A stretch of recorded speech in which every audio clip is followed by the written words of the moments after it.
Nós precisamos conhecer a nossa história à luz da Bíblia e do espírito de profecia. Porque infelizmente nós estamos vivendo no tempo de ecumenismo e se alastrou por todo o mundo, atingindo todas as igrejas cristãs e finalmente chegou até nós. A Igreja Adventista do Sétimo Dia surgiu em um movimento profético, o assim chamado Movimento Adventista. Este movimento era um movimento mundial chamado Movimento Adventista e tinha como líder Guilherme Miller. Josué Jaime eram as figuras principais deste movimento. Era um movimento mundial, um movimento profético. Daniel capítulo 8 e versículo 14. O primeiro versículo diz o seguinte: até 2.300 tardes e manhãs e o santuário será purificado. Ali se referia à purificação do santuário. E Guilherme Miller se interessou muito em estudar este assunto. E ele entendeu que o santuário era a terra, a purificação da terra seria com a vinda de Cristo, fez cálculos com o decreto de Artaxerxes, chegou à conclusão que Cristo haveria de voltar no final dos 2.300 anos. Nos seus cálculos prioritários, ele marcou a data da vinda de Jesus para 1843. Foi propósito de Deus que assim acontecesse, para que o povo de Deus fosse provado. E se cumpriu ali a parábola das 10 virgens. Quando Jesus não veio em 43, cumpriu-se aquela parábola, porque Jesus não ia entrar no santuário celestial em 1843. Houve uma tardança. Um grupo de millerita estudiosos começaram a rever outra vez os assuntos do santuário e da grande profecia e do movimento profetizado. Não do sétimo dia, adventista millerita. Chegaram à conclusão de que Mílico tinha cometido um erro. O dia da expiação, ou mesmo o dia da purificação do santuário, seria em 44, não em 43. Estudaram bem, fixaram-se nas profecias, nos eventos realizados no santuário terrestre, e que o dia da expiação em Israel era no dia 10 do sétimo mês. E então este movimento, liderado por Samuel Snow,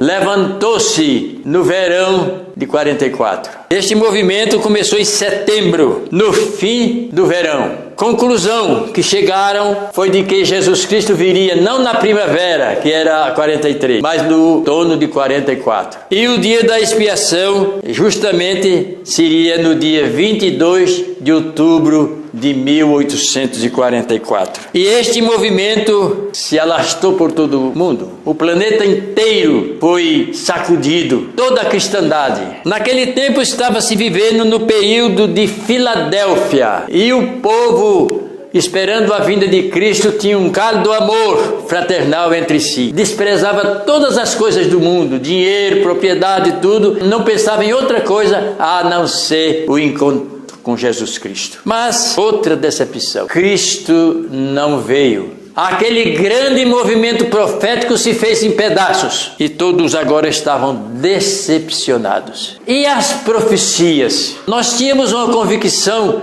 completa de que estas profecias são verdadeiras e começavam a pensar: a Bíblia é verdadeira, e por que não se cumpriu? Não tinha explicação. Começaram então muitos a descrer naquilo que uma vez creram, mas um outro grupo de millerita não descreram da mensagem pregada até ali. Era um grupo menos de uma dúzia, eram 11 pessoas. Entre este grupo estava Elijah White, Tiago White, José Bates. E eles decidiram em fazer uma noite de oração e de estudo da Bíblia. Quando eles estavam planejando essa noite de estudo, um que fazia parte do grupo, chamado Irão Edson, fazendeiro, passava pela sua lavoura, um milharal. Parecia que recebeu uma visão. Para ele o céu se abriu e ele via o santuário celestial e via Jesus passando do santo para o santíssimo. Aí ele entendeu. Quando alguém perguntou para ele, quando chegaram no celeiro onde a reunião estava marcada, perguntou: alguma novidade? Sim, tem uma grande novidade.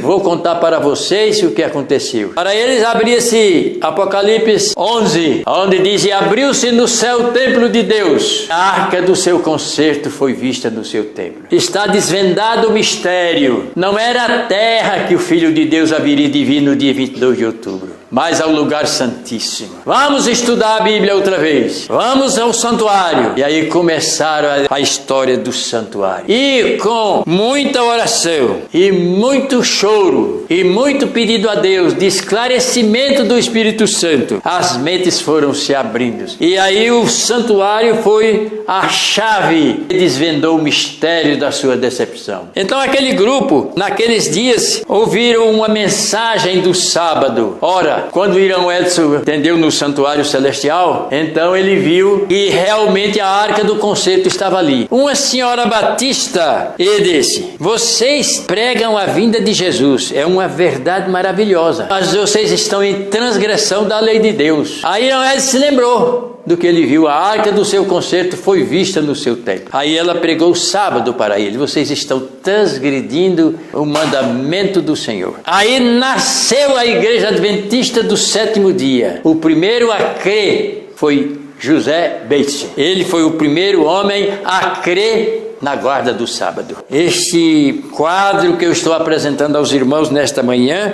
foi o que eu aprendi nos anos 54 e a 56. Então os Adventistas do Sétimo Dia surgiram assim neste grupo. Neste grupo de oração, eles dizem: bem, sabemos o acontecimento correto. Desvendou-se o mistério. A vinda de Cristo não era a terra, mas aonde? Ao santuário celestial. Porque diz a serva do Senhor: trata-se do terceiro anjo, que ele representa o povo que recebe o sábado e dispõe-se a advertir o mundo, a observar a lei de Deus, como a menina dos seus olhos. Apocalipse capítulo 14, o versículo 9. O terceiro anjo agora aparece na mente daquele grupo e eles entenderam a mensagem de um outro anjo agora. E seguiu-se a este um outro anjo, o terceiro, dizendo em grande voz: se alguém adorar a besta, a sua imagem, e receber a sua marca na fronte ou sobre a mão, também esse beberá do vinho da ira de Deus, preparada sem mistura no cálice da sua ira, e será atormentado com fogo e enxofre diante dos santos anjos e diante do Cordeiro. A mensagem do terceiro anjo agora parecia como labaredas de fogo na mente daquele grupo. Eles agora entendiam completamente a mensagem do terceiro anjo. Neste livro Primeiros Escritos, no livro Primeiros Escritos, na página 255, diz o seguinte: encerrando-se o mistério de Jesus no lugar santo e passando ele para o lugar santíssimo, ficando ele em pé diante da arca, a qual contém a lei de Deus, enviou um outro anjo poderoso com uma terceira mensagem ao mundo. Um pergaminho foi posto na mão do anjo e descendo ele, a terra foi iluminada. O anjo então devia iluminar a terra toda com a mensagem do terceiro anjo. E disse: um cerrado combate será travado contra a besta e a sua imagem. Veja, o dever do remanescente é combater a besta e a sua imagem, não dialogar com a besta e sua imagem. Os remanescentes seguiram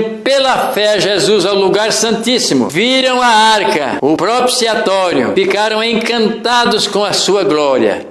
Jesus levantou então a tampa da arca, e eis as tábuas de pedra com os 10 mandamentos, e sobre elas escrito: examina o vivo dos oráculos, mas recuam a tremer quando vê o sábado resplandecendo entre os 10. Quer dizer que o sábado se destacou entre todos os mandamentos. Aí eles compreenderam agora a lei de Deus. Assim nascia a Igreja Adventista do Sétimo Dia. A sua crença agora é esta aqui: enquanto nosso grande sumo sacerdote está a fazer expiação por nós, devemos procurar tornar-nos perfeitos em Cristo. Entenderam? Devemos tornar-nos perfeitos em Cristo. Como nos tornaremos perfeitos? Continua ela: nem mesmo por um pensamento poderia nosso Salvador ser levado a ceder ao poder da tentação. Não havia nele pecado que Satanás pudesse usar para a sua vantagem. Esta é a condição em que deve encontrar-se os que subsistirão no tempo da angústia. Então, nós hoje estamos no dia da expiação. Foi a compreensão que eles tiveram que agora de 1844 para cá, começava a mensagem do primeiro anjo: temei a Deus e dá-lhe glória, porque vinda é a hora do seu juízo. Começava então o juízo investigativos. 1 Pedro 4,17: convém que comece o juízo pela casa de Deus, começando pelos mortos e depois passaria para os vivos. Então ela diz: estamos vivendo agora no grande dia da expiação.